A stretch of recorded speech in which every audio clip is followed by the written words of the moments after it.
فسادا أن يقتلوا أو يصلبوا أو تقطع أيديهم وأرجلهم من خلاف أو ينفوا من الأرض ذلك خزي في الدنيا ولهم في الآخرة عذاب عظيم. صدق الله العظيم. فقال الله تبارك وتعالى في شان حبيبه مخبرا وآمرا: إن الله وملائكته يصلون على النبي يا أيها الذين آمنوا صلوا عليه وسلموا تسليما. الصلاة والسلام عليك يا رسول الله وعلى آلك وصحابك يا حبيب الله. الصلاة والسلام عليك يا نور الله وعلى آلك وصحابك يا خاتم النبيين. الصلاة والسلام عليك يا نبي الله وعلى آلك وصحابك يا رحمة للعالمين. اللہ تبارک و تعالیٰ کی حمد و ثنا اور اس کے پیارے محبوب نبی مکرم شفیع معظم امام الانبیاء خاتم الانبیاء حضور احمد مجتبیٰ محمد مصطفیٰ صلی اللہ علیہ وسلم کی بارگاہ میں درود و سلام کا نذرانہ عقیدتاً محبتاً پیش کرنے کے بعد ذات گرامی قدر، ہم ہجرت کے چھٹے سال کے واقعات جو ہیں ان کے بارے میں بیان کر رہے تھے۔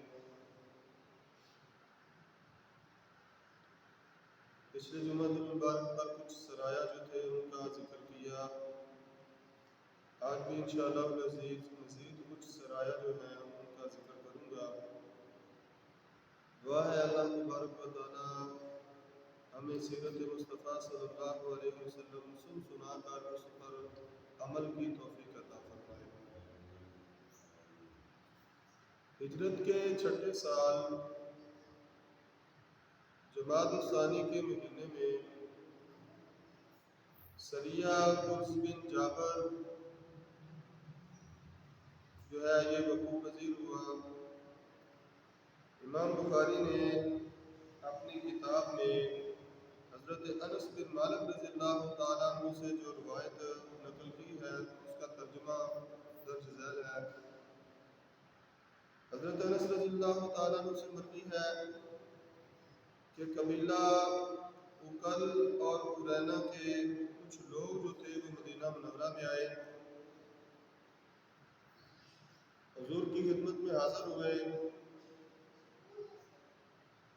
انہیں مدینہ منورہ کی جو آب و ہوا تھی وہ راس نہ آئی، جس کی وجہ سے ان کے پیٹ جو تھے وہ پھول گئے، پیٹ خراب ہو گیا، پیٹ پھول گئے۔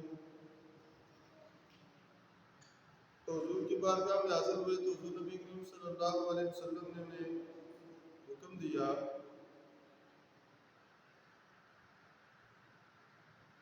کہ مدینہ طیبہ سے باہر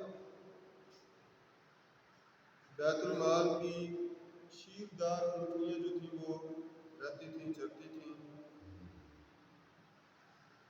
حضور نے فرمایا کہ تم وہاں چلے جاؤ اور ان اونٹنیوں کا دودھ اور ان کا پیشاب جو ہے اس کو ملا کر استعمال کرو۔ وہ وہاں چلے گئے اور جب انہوں نے ایسا کیا تو ان کے پیٹ جو تھے وہ ٹھیک ہو گئے، وہ تندرست ہو گئے۔ اب جب وہ تندرست ہوئے، بیماری جاتی رہی، اللہ تعالیٰ نے انہیں شفا عطا فرما دی، تو انہوں نے کیا کیا؟ انہوں نے جو اونٹنیوں کے چرواہے تھے انہیں شہید کر دیا، اور جتنی اونٹنیاں صدقے کی وہاں پر موجود تھیں مسلمانوں کی، وہ ساری لی اور بھاگ گئے۔ صبح کے وقت حضور نبی کریم صلی اللہ علیہ وسلم کو اس واقعہ کی اطلاع ملی، تو حضور نے ان کے تعاقب میں سوار بھیجے۔ جب کافی دن چڑھ آیا تو یہ سوار ان کو پکڑ کر لے آئے، حضور کی خدمت میں حاضر کیا ان کو، اونٹنیاں بھی واپس آ گئیں، اور وہ جو مجرم تھے، ڈاکو چور تھے، وہ بھی واپس آ گئے، سارے پکڑے گئے۔ تو حضور نبی کریم صلی اللہ علیہ وسلم نے ان کے ہاتھ اور پاؤں کاٹ دینے کا حکم ارشاد فرمایا، اور ان کی آنکھوں میں سلاخیں پھیرنے کا حکم دیا۔ جب یہ معاملہ ہو گیا تو اس کے بعد انہیں دھوپ میں ڈال دیا گیا۔ وہ پانی طلب کرتے تھے اور انہیں پانی نہیں دیا جاتا تھا۔ یہ بخاری شریف کی روایت ہے۔ اس پر کچھ امن کے ٹھیکیدار جو ہیں، جو انسانیت کے ٹھیکیدار ہیں، انہوں نے اعتراض کیا۔ وہ کہتے ہیں کہ یہ بہت بڑا ظلم ہے کہ ان کے ہاتھ پاؤں کاٹ کر، ان کی آنکھوں میں سلائیاں پھیر کر دھوپ میں پھینک دیا جائے، اور وہ پیاس سے تڑپتے رہے لیکن انہیں پانی نہ دیا جائے۔ لیکن وہ کہتے ہیں کہ جب نفرت آتی ہے تو عقل چھین لی جاتی ہے، جب عداوت آتی ہے، دشمنی آتی ہے تو عقل ضائع ہو جاتی ہے، بغض آتا ہے، کینہ آتا ہے تو عقل جو ہے وہ کام کرنا چھوڑ دیتی ہے۔ ان لوگوں نے یہ ایک ظاہری جو روایت تھی اس کو تو دیکھ لیا، لیکن اس کے علاوہ جو کتب احادیث میں اس واقعہ کے اجمال کی تفصیل بیان کی ہے، اس کی طرف انہوں نے توجہ نہیں کی، اس کو دیکھے نہیں کہ یہ واقعہ ہوا کیا تھا، اس کی بنیاد کیا بنی، یہ سارا واقعہ تھا کیا۔ صرف ایک روایت کو لیا اور کہا کہ لو جی مسلمان جو ہیں اور ان کے نبی نعوذ باللہ وہ کیا ہے، ظالم ہے، انہوں نے ظلم کیا بہت بڑا۔ اگر وہ تھوڑی سی زحمت اٹھاتے اور احادیث مبارکہ کی کتب اور سیرت کی کتابیں جو ہیں ان کا مطالعہ کرتے، تو انہیں اس اجمالی واقعہ کی تفصیل معلوم ہو جاتی، اور اس طرح وہ غلط فہمی کا شکار نہ ہوتے اور اسلام پر الزام اور تراشی نہ کرتے۔ اب اصل واقعہ یہ تھا کہ یہ جو جن کو یہ سزا دی گئی کہ ان کے ہاتھ پاؤں کاٹ دیے گئے، ان کی آنکھوں میں سلائیاں پھیر دی گئی، اور انہیں ایک جو کنکریاں والا علاقہ تھا جہاں پر روڈ اور پتھر تھے چھوٹے چھوٹے، وہاں پر اس میدان میں ان کو دھوپ سخت گرمی میں ان کو پھینک دیا گیا اور انہیں پانی بھی نہ دیا گیا۔ تو ان ظالموں نے کیا کیا تھا؟ اصل واقعہ یہ ہے، طبقات ابن سعد میں مذکور ہے کہ حضور نبی کریم صلی اللہ علیہ وسلم نے ان کے تعاقب میں حضرت قرظ بن جابر فہری رضی اللہ تعالیٰ عنہ کو 20 سواروں کے ساتھ بھیجا۔ اہل عرینہ کی تعداد 8 تھی۔ وہ شیردار اونٹنیاں ذی الحجر کے مقام پر جو ہے وہ چرا کرتی تھی۔ یہ جگہ مدینہ منورہ سے 6 میل دور ہے، اور قبا، مسجد قبا جو ہے اس کے قریب ہے۔ تو سب سے پہلے جو ان ڈاکوؤں کے پیچھے پہنچے، ان کے قریب پہنچے، وہ حضور نبی کریم صلی اللہ علیہ وسلم کے آزاد کردہ غلام حضرت یسار رضی اللہ تعالیٰ عنہ، جو اپنے چند رفقا کے ساتھ ان کے پیچھے وہاں پر پہنچے اور ان سے لڑنا شروع کر دیا۔ ان لوگوں نے کیا کیا؟ حضرت یسار رضی اللہ تعالیٰ عنہ کو پکڑ لیا، ان کے ہاتھ اور پاؤں کاٹ کے اور ان کی زبان اور آنکھوں میں کانٹے چبھو دیے، اور اس حالت میں انہیں پھینک دیا اور انہیں تڑپ تڑپ کر جان دے دی۔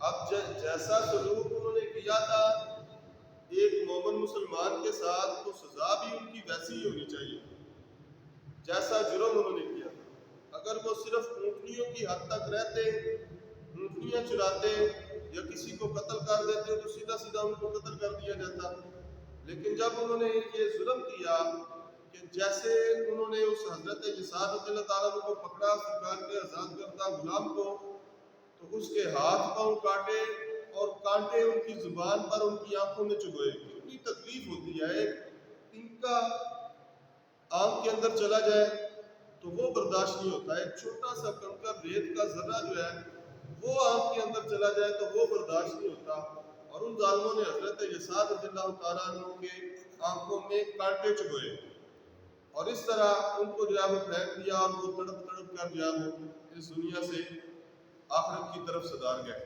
چلے گئے، ان کی جان نکل گئی مشکل کے ساتھ۔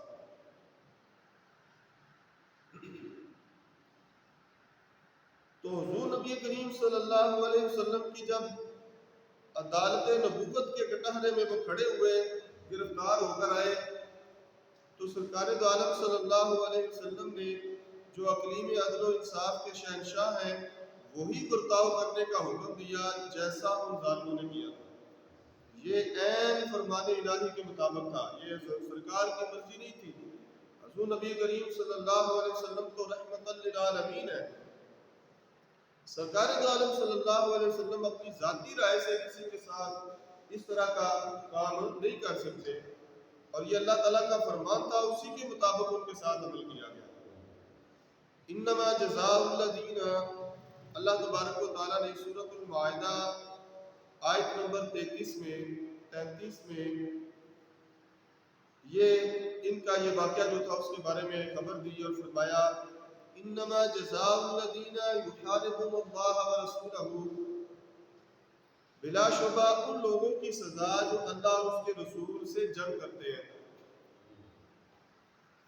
وَيَسْعَوْنَ فِي الْأَرْضِ فَسَادًا، اور زمین میں فساد برپا کرنے کی کوشش کرتے ہیں، ان کی سزا یہ ہے کہ اَن يُقَتَّلُوا، ان کو قتل کر دیا جائے، او يُصَلَّبُوا، یا ان کو سولی پر لٹکا دیا جائے، او تُقَطَّعَ أَيْدِيَهُمْ وَأَرْجُلَهُمْ مِنْ خِلَافٍ، یا ان کے ہاتھ پاؤں خلاف سے کاٹ دیا جائے، یعنی سیدھا ہاتھ الٹا پاؤں، الٹا ہاتھ سیدھا پاؤں، اس طریقے سے ان کے ہاتھ پاؤں کاٹ دیے جائے، یعنی مخالف سنت، ایک طرف کا ہاتھ اور دوسری طرف کا پاؤں۔ تو یہ اللہ تعالیٰ کا حکم۔ او ينفوا من الارض، یا انہیں جلا وطن کر دیا جائے، اس ملک سے ان کو نکال دیا جائے، کہیں اور بھیج دیا جائے۔ ذالک خزی فی الدنیا، یہ تو ہے ان کی دنیا کی رسوائی، جو اللہ تبارک و تعالیٰ اور اس کے رسول سے جنگ کرتے ہیں، اور آخرت میں کیا ہے ان کے لیے، وَلَهُمْ فِي الْآخِرَةِ عَذَابٌ عَظِيمٌ، اور آخرت میں ان کے لیے بہت بڑا عذاب ہے، بہت بڑی سزا ہے۔ تو یہ اللہ تبارک و تعالیٰ کا حکم تھا، اسی کے مطابق حضور نبی کریم صلی اللہ علیہ وسلم نے پھر ان کو سزا دیتے ہوئے ان کے ہاتھ پاؤں کٹوائے اور ان کی آنکھوں میں سلائیاں پھری۔ یہ جرم انہوں نے کیا تھا، جیسا انہوں نے کیا تھا وہ کہتے ہیں جیسا کرو گے ویسا بھرو گے، قاعدہ ہے۔ تو جو انہوں نے کیا تھا اسی کے مطابق ان کو ان کے جرم کی سزا دے دی۔ اس کے بعد سریہ سیدنا علی المرتضیٰ رضی اللہ تعالیٰ عنہ ہے، بنو سعد بن بکر کا قبیلہ جو ہے یہ فدق کے علاقے میں آباد تھا۔ ان کے بارے میں اطلاع ملی کہ وہ لشکر جمع کر رہے ہیں تاکہ یہودیوں کی مدد کریں۔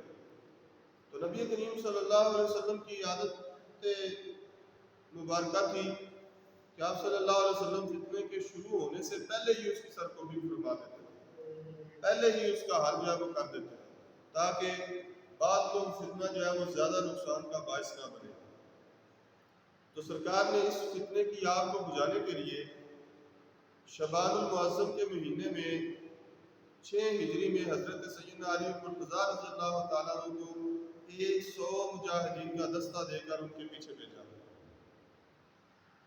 اب حضرت علی مرتضیٰ رضی اللہ تعالیٰ عنہ کا معمول مبارک یہ تھا کہ آپ رات کو سفر کرتے تھے اور دن کو آرام کرتے تھے۔ فدق اور خیبر کے درمیان گمج نامی چشمہ پر آپ جو ہے وہ پہنچے تو وہاں پر ایک آدمی ملا، اسے پکڑ لیا، اس سے پوچھا گیا تم کون ہو؟ اس نے بتایا کہ میں جو ہے وہ اپنا گمشدہ جانور ڈھونڈ رہا ہوں۔ جب مسلمانوں نے اس کو مارا پیٹا تو اس نے کہا کہ میں بنو سعد کا جاسوس ہوں جو خیبر کے یہودیوں کی طرف گیا تھا تاکہ ان کے ساتھ اپنی شرائط کے مطابق معاہدہ کیا جائے اور ان کی مدد حاصل کی جائے۔ پھر اس سے پوچھا کہ اچھا یہ بتاؤ کہ تمہارا لشکر کہاں ہے، ہمیں وہاں پر لے کر چلو۔ تو اس نے کہا کہ جب میں بنو سعد کے پاس گیا تھا تو اس وقت انہوں نے 200 آدمی جمع کیے ہوئے تھے، مسلمانوں پر حملہ کرنے کے لیے 200 آدمی جمع کیے تھے۔ تو مسلمانوں نے کہا اچھا ہمیں وہاں پر لے کر چلو۔ تو اس نے کہا اگر تم مجھے جان کی امان دو تو پھر میں تمہیں وہاں پر لے کر جاؤں گا۔ تو مسلمانوں نے کہا اگر تم نے ہماری صحیح رہنمائی کی، ہمیں ہمارے منزل پر اچھے طریقے سے پہنچا دیا جہاں پر ہم جانا چاہتے ہیں، تو پھر ہم تمہیں آزاد کر دیں گے، تمہاری جان بخش دیں گے، اور اگر ایسا نہ ہوا تو پھر تم سزا پاؤ گے۔ سب سے پہلے اس نے کیا کیا کہ وہ مسلمانوں کو لے کر اس جگہ پر پہنچا جہاں پر ان کے بنو سعد کے جو اونٹ وغیرہ تھے، وہ بکریاں اور جو جانور تھے وہ چر رہے تھے کھلے میدان میں۔ تو اس نے بتایا کہ یہ ان کے اونٹ اور بکریاں ہیں، تو اب مجھے جانے کی اجازت دیں گے۔ تو مسلمانوں نے کہا کہ جب تک ان کے لشکر کی جگہ تک ہمیں نہیں لے کر جاؤ گے اس وقت تک ہم تمہیں جانے کی اجازت نہیں دیں گے۔ پھر وہ وہاں پر لے کر گیا جہاں انہوں نے جمع کیا تھا وہ لشکر، لیکن چونکہ انہیں پہلے کہیں اطلاع مل چکی تھی تو وہ سب لوگ بھاگ گئے۔ اس وقت پھر مسلمانوں نے اس کو چھوڑ دیا۔ یہاں سے مسلمانوں کو مال غنیمت کے طور پر 500 اونٹ اور 2000 بکریاں جو ہے وہ حصے میں آئی۔ تو حضرت سیدنا علی مرتضیٰ رضی اللہ تعالیٰ عنہ نے وہ سارا مال لیا اور رسول نبی کریم صلی اللہ علیہ وسلم کی بارگاہ میں حاضر ہو کر پیش کر دیا۔ اور اس کا فائدہ یہ ہوا کہ جو لوگ جو قبائل یہودیوں کے ساتھ مل کر سازش تیار کرتے تھے، اب انہیں جو ہے وہ متنبع ہو گئے اور انہیں پتہ چل گیا کہ اگر ہم نے ایسی کوئی حرکت کی تو مسلمان ہماری سرکوبی کے لیے بالکل تیار بیٹھے ہوئے۔ اس کے بعد حضرت زید بن حارثہ رضی اللہ تعالیٰ عنہ کو ام کلفہ کی طرف سریہ بھیجا سرکار نے ایک لشکر دے کر۔ ام کلفہ ایک عورت کا نام ہے، یہ ربیہ بن بدر فزاری کی بیٹی تھی۔ اپنی قوت اور اپنے حفاظتی انتظامات میں اس کا نام بطور ضرب المثل تھا، اور عرب لوگ جو ہے وہ یہ کہا کرتے تھے، یہ کہتے تھے کہ اعزا و امنع من ام کلفہ، کہ یہ بندہ فلاں بندہ جو ہے یہ تو ام کلفہ سے بھی بڑھ کر غالب آنے والا اور حفاظت کرنے والا ہے۔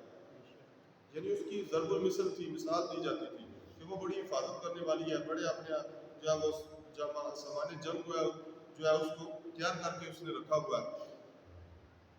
روایت میں آتا ہے کہ اس کے گھر میں ہر وقت 50 تلواریں لٹکتی رہتی تھی، اور 50 مرد جو تھے شمشیر چلانے والے، تلوار چلانے والے، تلوار کے ماہر جو تھے، وہ اس وقت ہر وقت اس کے گھر میں موجود رہتے تھے۔ اور سب سے بڑھ کر یہ کہ یہ سارے کے سارے 50 جو تھے یہ اس کے پوتے، بیٹے اور پڑپوتے تھے، یہ سارے اس کی نسل تھی، اپنی اولاد تھی۔ اس کے ایک بیٹے کا نام کلفہ تھا، جس کی وجہ سے اس کو بھی کلفہ کہا جاتا تھا، ام کلفہ کہا جاتا تھا۔ یہ مدینہ طیبہ سے 7 رات کی مسافت پر وادی القرا کے ایک جانب جو ہے یہ اس کا گھر جو تھا وہ واقع تھا۔ رمضان المبارک 6 ہجری میں یہ سریہ جو ہے یہ وقوع پذیر ہوا۔ اس کا سبب یہ بنا کہ حضرت زید بن حارثہ رضی اللہ تعالیٰ عنہ مال تجارت لے کر جا رہے تھے شام کی طرف، تو جب وہاں سے گزرے وادی القرا میں پہنچے تو قبیلہ فزارہ کی ایک شاخ بنی بدر کے کچھ لوگ آئے اور انہوں نے حضرت زید اور ان کے ساتھیوں کو سب مارا پیٹا اور ان کا جو مال تجارت تھا وہ سارے کا سارا چھین لیا ان سے۔ اب حضرت زید بن حارثہ حضور نبی کریم صلی اللہ علیہ وسلم کی بارگاہ میں حاضر ہوئے اور وہ سارا واقعہ جو تھا وہ بیان فرما دیا۔ حضور نبی کریم صلی اللہ علیہ وسلم نے اسی وقت ایک لشکر ترتیب دیا، حضرت زید بن حارثہ رضی اللہ تعالیٰ عنہ کو اس کا امیر بنایا اور فرمایا کہ رات کے وقت آرام کرنا اور رات کے وقت سفر کرنا اور دن کے وقت آرام کرنا، رات کو جانا یعنی تاکہ دشمن کو پتہ نہ چلے، خبر نہ پہنچے تمہاری، کہیں وہ متنبع ہو کر بھاگ نہ جائے۔ تو بنو بدر کا جو اندازہ تھا کہ اس دن مسلمانوں کا لشکر ہمارے پاس پہنچے گا، تو اس دن وہ فل تیاری کے ساتھ جنگ کی تیاری کر کے بیٹھے ہوئے تھے، اپنے سارے لوگ انہوں نے جمع کیے ہوئے۔ اس میں اتفاق یہ ہوا کہ لشکر اسلام کا جو راہبر تھا نا، جو راستہ بتانے والا تھا، وہ راستہ بھول گیا، وہ کسی اور طرف لے کر چلا گیا۔ اب وہ لوگ جو تھے وہ انتظار کرتے رہے، وہ دن گزر گیا ان کا، اور دوسرے دن جب وہ غفلت میں تھے، آرام سے سوئے ہوئے تھے، کیا مسلمان نہیں آنے والے، جب ہم نے کل انتظار کیا تھا کل نہیں پہنچے تو آپ بھی نہیں آئیں گے، تو جب وہ آرام کر رہے تھے، سوئے ہوئے تھے، غفلت کی نیند، تو مسلمانوں نے دوسرے دن ان پر جا کر حملہ کیا اور ان کا محاصرہ کر دیا۔ اس طرح لڑائی ہوئی، ان کے کئی آدمی جو ہے وہ مارے گئے، کرفا اور اس کی لڑکی جو ہے اس کو قید کر لیا گیا۔ قیس بن محصر نے ان دونوں کو گرفتار کیا۔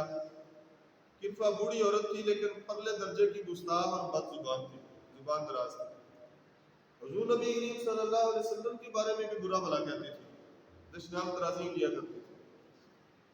ایک دفعہ اس نے اپنے 30 بیٹوں اور پوتوں کا ایک دستہ تیار کیا اور انہیں کہا کہ اغزوا المدینہ فاقتلوا محمد صلی اللہ علیہ وسلم، کہ مدینہ طیبہ پر چڑھائی کرو اور محمد صلی اللہ علیہ وسلم کو شہید کر دو، یہ اس نے ان کو کہا۔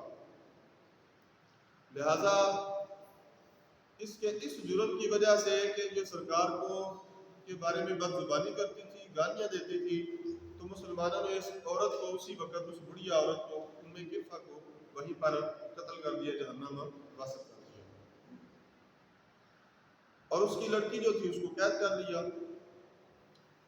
وہ سارا مال اپنا واپس لیا، ان کو مزہ چکھایا، جو کچھ ان کے لوگ قتل ہو گیا، کچھ بھاگ گئے۔ تو حضرت زید رضی اللہ تعالیٰ عنہ اپنے ساتھی اور یہ قیدی جو تھے ان کو لے کر حضور نبی کریم صلی اللہ علیہ وسلم کی بارگاہ میں حاضر ہوئے، اور حضور نبی کریم صلی اللہ علیہ وسلم اپنے گھر میں تشریف فرما تھے۔ دروازے پر دستک دی تو حضور نبی کریم صلی اللہ علیہ وسلم کو جب اطلاع ملی تو سرکار تیزی کے ساتھ باہر آئے، اور آتے ہی حضور نبی کریم صلی اللہ علیہ وسلم نے حضرت زید بن حارثہ کو گلے لگایا اور حضور نبی کریم صلی اللہ علیہ وسلم نے ان کو چوما، ان کا بوسہ لیا۔ جب حضرت زید رضی اللہ عنہ نے وہ سارا معاملہ جس طرح جنگ ہوئی تھی، جو معاملات ہوئے، سارا کچھ بیان کیا، تو حضور نبی کریم صلی اللہ علیہ وسلم کو سن کر بڑے خوش ہوئے، اور وہ جو لڑکی تھی اسے حضرت سلمہ بن اکبر رضی اللہ تعالیٰ عنہ کے ماموں حزن بن ابی وہب کو عطا کر دیا گیا، کیونکہ وہ لڑکی بھی مشرک تھی اور وہ ان کا ماموں جو تھا وہ بھی ابھی مسلمان نہیں ہوا تھا، لہذا اسے وہ لڑکی عطا کر دی۔ اس کے بعد ایک اور واقعہ ہجرت کے 6 سال میں حضرت ام المومنین حضرت عائشہ صدیقہ رضی اللہ تعالی عنہ کی والدہ محترمہ ام رومان بنت عامر بن عویمر نے وفات پائی ہجرت کے 6 سال۔ حضرت ابو بکر صدیق رضی اللہ تعالیٰ عنہ کی زوجہ محترمہ ہے، حضرت عائشہ صدیقہ رضی اللہ تعالیٰ عنہ حضرت عبد الرحمن بن ابی بکر صدیق کی والدہ محترمہ، اور ان کے بارے میں آتا ہے کہ یہ خاتون جو تھی یہ ابتدائے اسلام میں یہ مسلمان ہو گئی تھی۔ جب ان کی قبر تیار ہو گئی نا تو حضور نبی کریم صلی اللہ علیہ وسلم خود اس کی قبر پر تشریف لائے اور اپنے ہاتھوں سے اس کو قبر میں رکھا، حضرت ام رومان کو، حضرت عائشہ صدیقہ رضی اللہ تعالیٰ عنہ کی والدہ محترمہ قبر میں رکھا، اور پھر فرمایا من ارادہ ان ينظر الى امرأة من الحور العين فلينظر الى هذه، فرمایا جو شخص حوروں میں سے کسی خاتون کی زیارت کرنا چاہتا ہو تو وہ اس عورت کی زیارت کر لے، ام رومان کی زیارت کر لے، یعنی جو حوروں میں سے کسی عورت کو دیکھنا چاہے، اس کی زیارت کرنا چاہے تو وہ ام رومان کی زیارت کر لے، یہ حور العین میں سے ہے۔ اس کے علاوہ حضرت عبد الرحمن بن عوف رضی اللہ تعالیٰ عنہ کو حضور نبی کریم صلی اللہ علیہ وسلم نے ایک لشکر دے کر بھیجا ماہ شعبان کے مہینے میں، ہجرت کے 6 سال۔ حضور نبی کریم صلی اللہ علیہ وسلم نے انہیں بلایا اور انہیں حکم دیا کہ دومت الجندل میں جا کر بنی کلب قبیلہ کو اسلام کی دعوت دیں۔ 700 مجاہدین جو تھے ان کو جمع کیا اور ان پر حضرت عبد الرحمن بن عوف رضی اللہ تعالیٰ عنہ کو ان کا امیر لشکر بنایا۔ جب انہیں حضور نبی کریم صلی اللہ علیہ وسلم رخصت کرنے لگے نا تو سرکار دو عالم صلی اللہ علیہ وسلم نے حضرت عبد الرحمن بن عوف کو اپنے سامنے بٹھایا اور سامنے بٹھا کر انہوں نے جو امامہ باندھا ہوا تھا اسے کھولا اور اپنے دست مبارک سے دوبارہ پھر نئے سرے سے ان کو امامہ باندھا۔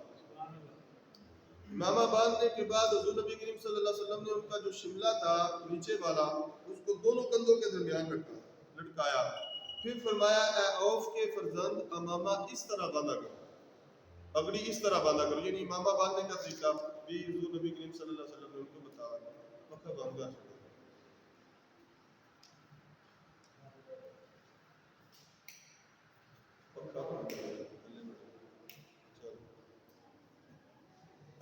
جب امامہ باندھ چکے، امامے کا طریقہ بتلا چکے تو حضور نبی کریم صلی اللہ علیہ وسلم نے پھر ارشاد فرمایا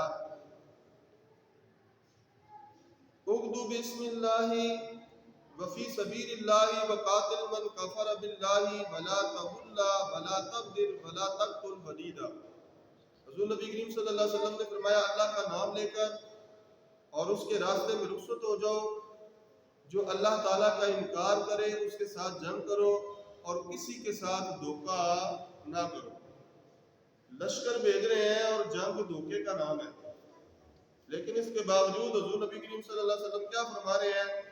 کسی کے ساتھ دھوکہ بول چھڑیا کرو، کسی کے ساتھ دھوکہ نہ کرو۔ اور ہم کیا کر رہے ہیں؟ کافروں کے ساتھ دھوکہ کرنے سے منع فرما رہے ہیں اور ہم اپنے مسلمان بھائیوں کے ساتھ دھوکہ دہی کر رہے ہیں، انہیں دھوکہ دے رہے ہیں، اپنے مسلمان بھائیوں، اپنے مومن بھائیوں کے ساتھ ان کو دھوکہ دے رہے ہیں۔ اسلام کہتا ہے کافروں کے ساتھ بھی دھوکہ نہ کرو، اور ہم اپنے ہی مسلمانوں کے ساتھ دھوکہ کر رہے ہیں، انہیں نقصان پہنچا رہے ہیں۔ اللہ تعالیٰ ہمیں ہدایت عطا فرمائے۔ پھر فرمایا بد عہدی نہ کرو، وعدہ کرو تو وعدے کو پورا کرو، وعدہ کرو تو وعدے کو پورا کرو۔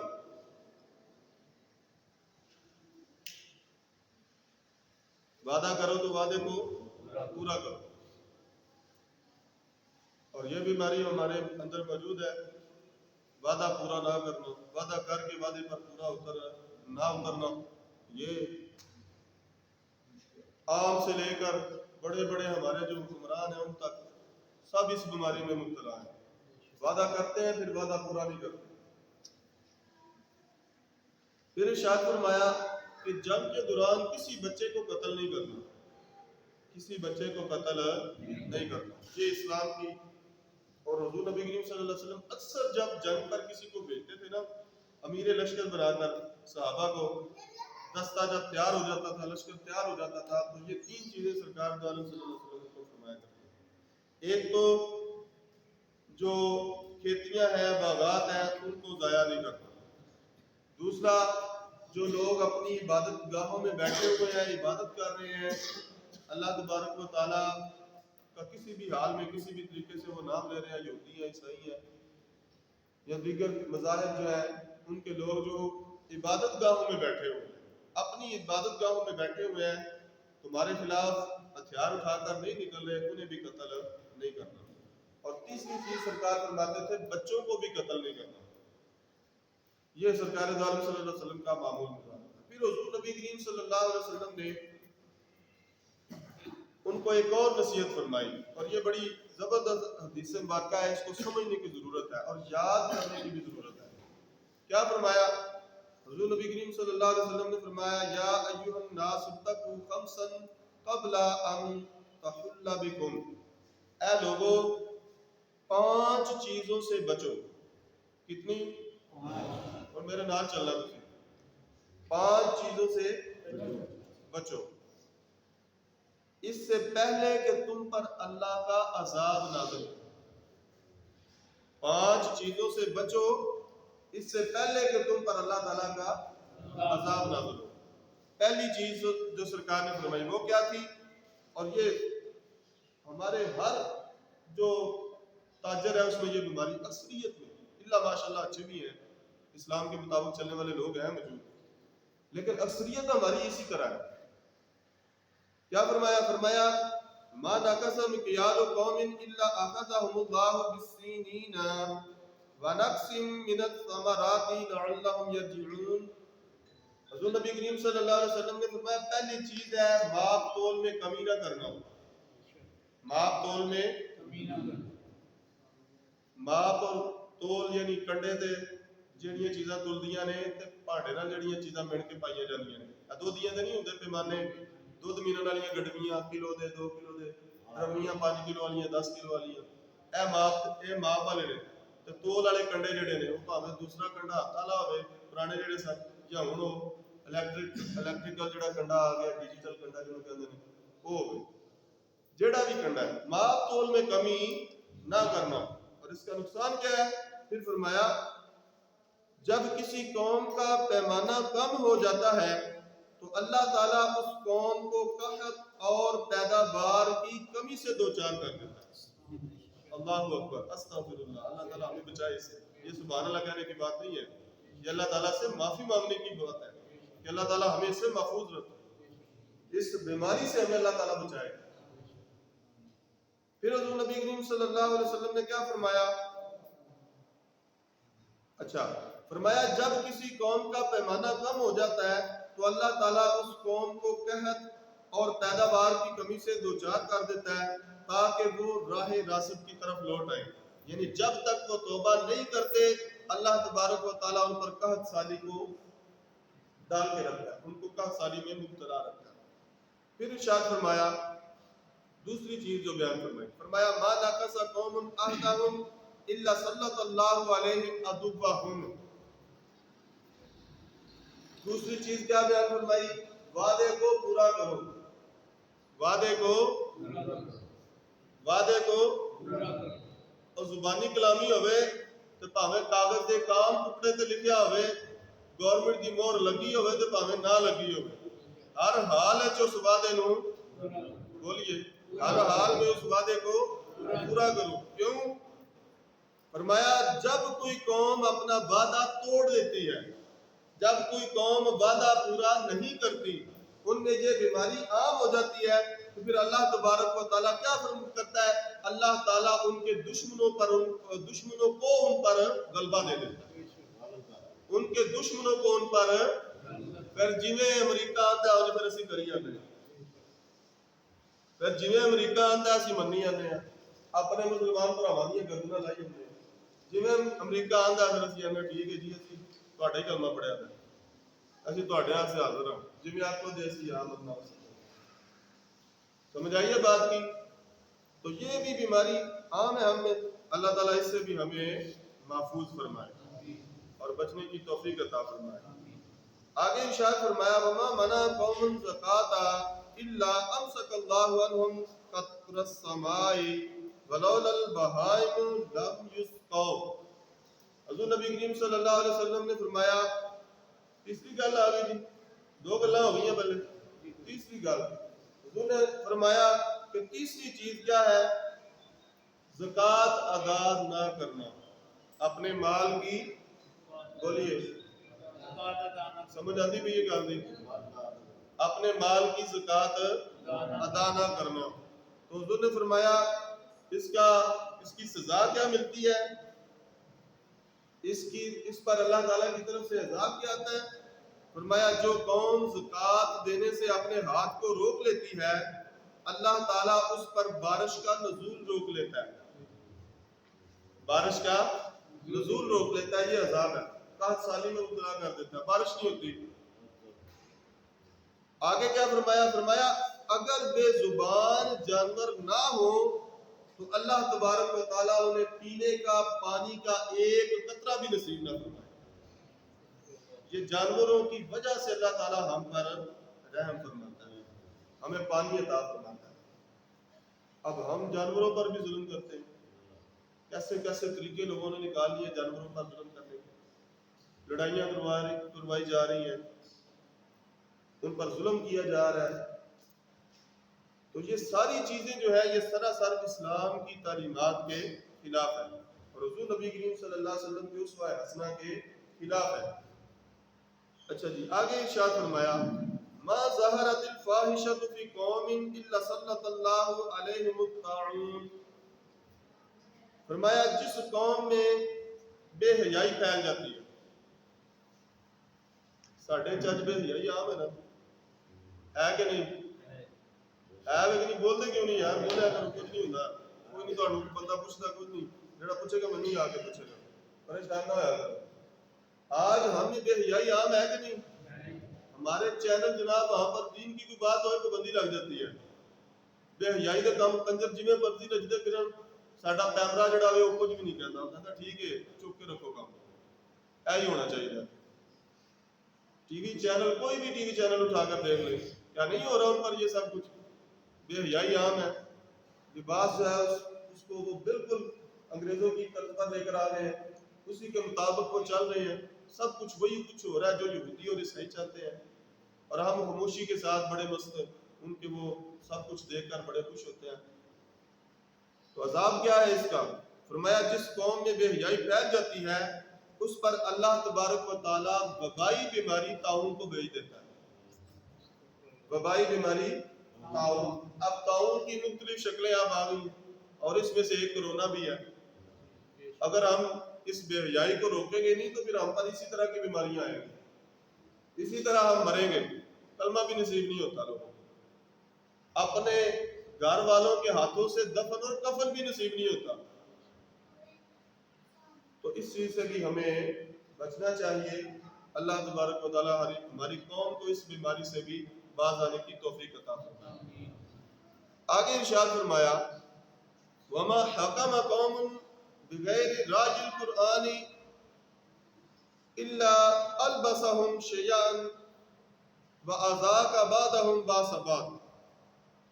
پانچویں چیز جو حضور نبی کریم صلی اللہ علیہ وسلم نے ارشاد فرمائی وہ یہ تھا کہ جو قوم قرآن کے مطابق عمل کرنے کو چھوڑ دیتی ہے، جو قرآن کے احکامات کے بغیر فیصلہ کرتی ہے، وہ قوم جو قرآن کے حکم کے بغیر فیصلہ کرتی ہے، آج ساڑیاں عدالتاں قرآن کے حکم تو خالی نہیں، سراسر انگریزی طرز اور اس کے مطابق جڑا ہے وہ فیصلے ہو رہے ہیں۔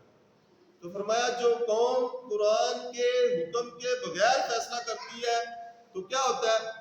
اللہ تبارک و تعالیٰ ان کی ملی وحدت کو پارا پارا کر دیتا ہے، ان کے اتحاد کو ختم فرما دیتا ہے کہ نہیں؟ سزا ہے کہ نہیں؟ ملتی بھی نہیں۔ کوئی مسلمان دسو ایک دوسرے دے نال کھڑا ہو، میں دو بندے سے ساڈا اپنا اختلاف ہے، یعنی بطور فرد بھی اگر دیکھا جائے امت مسلمہ ایک دوسرے تو جدا ہے، ایک دوسرے کے خلاف نفرت ہے، ایک دوسرے کے خلاف دشمنی اور عداوت ہے، اور اگر اجتماعی طور پہ دیکھا جائے تو تب ساڈی آئی حالت ہے، انفرادی بھی آئی حالت ہے تو اجتماعی حالت بھی ساڈی یہ ہے کہ اسی ایک دوسرے کے خلاف ہیں۔ ایران سعودیہ کے خلاف ہے، سعودیہ ایران کے خلاف ہے، پاکستان سارے کے خلاف ہے، اپنی مرضی کے مطابق چلتے پہلے سارے، کوئی کسی کے نال اتحاد کرنے کو تیار نہیں ہے۔ اندی وجہ کی ہے کہ اسی قرآن کے مطابق عمل کرنا، بولیے، قرآن کے مطابق عمل کرنا چھوڑ دیا ہوا۔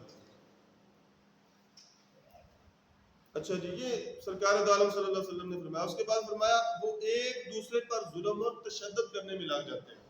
پہلی چیز کیا ہے؟ اتحاد ختم ہو جاتا ہے، تو دوسری چیز ہے تو ایک دوسرے پر ظلم شروع ہو جاتا ہے، اور ہو نہیں رہا، پتر پیو تے کردا پیا تے پیو پتر تے کردا پیا، بیٹا باپ پر ظلم کر رہا ہے، باپ بیٹے پر ظلم کر رہا ہے، بھائی بھائی پر ظلم کر رہا ہے، تو یہ کیا ہے؟ یہی ہماری سزا بھی ہونی چاہیے تھی جس طرح کہ ہم کام کر رہے ہیں۔ جب ہم قرآن سے دور ہیں تو اللہ تبارک و تعالیٰ کی رحمت اور اس کی بخشش اور اس کی برکت سے ہم دور رہیں گے جب تک قرآن سے دور رہیں گے۔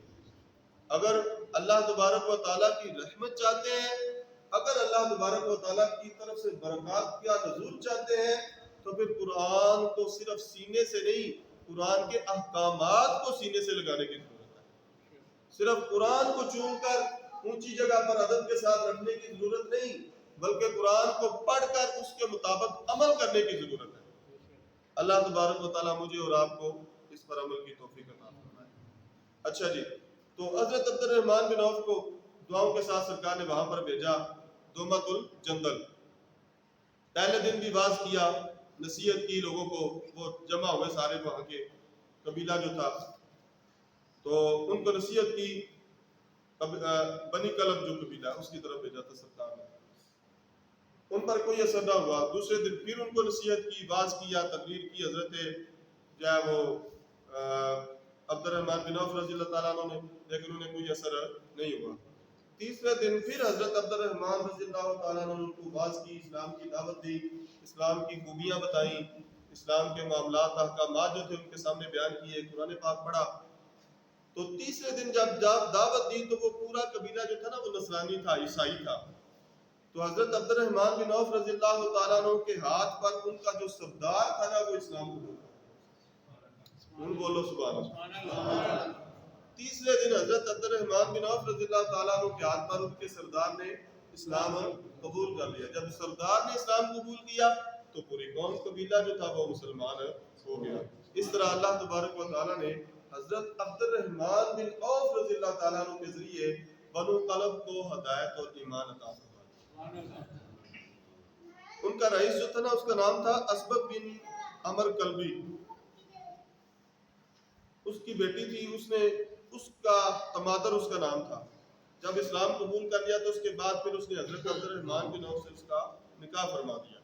پھر وہ بی بی جو تھی وہ حضور نبی کریم صلی اللہ علیہ وسلم کی خدمت میں حاضر ہوئی، اسلام پر بیعت کی، اور حضور نبی کریم صلی اللہ علیہ وسلم کی دعاؤں سے وہ اس نے حصہ لیا اپنا۔ پھر اس سے اللہ تبارک و تعالیٰ نے ان کو ایک بیٹا دیا۔